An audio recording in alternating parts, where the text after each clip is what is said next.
اگر آپ پاکستان سے مکہ مکرمہ تک پیدل سفر کر کے حج کرنا چاہتے ہیں تو میرے ساتھ چلیں۔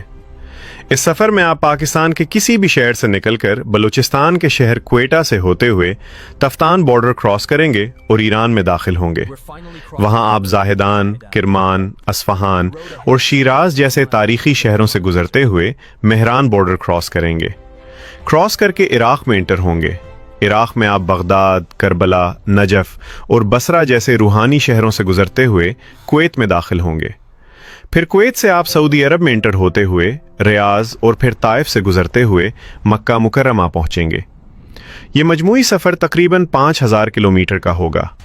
اگر آپ روزانہ 10 سے 25 کلومیٹر کا سفر طے کرتے ہیں تو یہ سفر 6 سے 8 مہینے میں مکمل ہو سکتا ہے۔ یہ سفر صرف آپ کا جسمانی نہیں بلکہ روحانی امتحان بھی ہوگا۔ آپ میں سے کون کون یہ سفر پیدل طے کرنا پسند کرے گا؟ کمنٹس میں ضرور بتائیں، اور مزید ایسی ویڈیوز کے لیے ہمیں فالو اور سبسکرائب کریں۔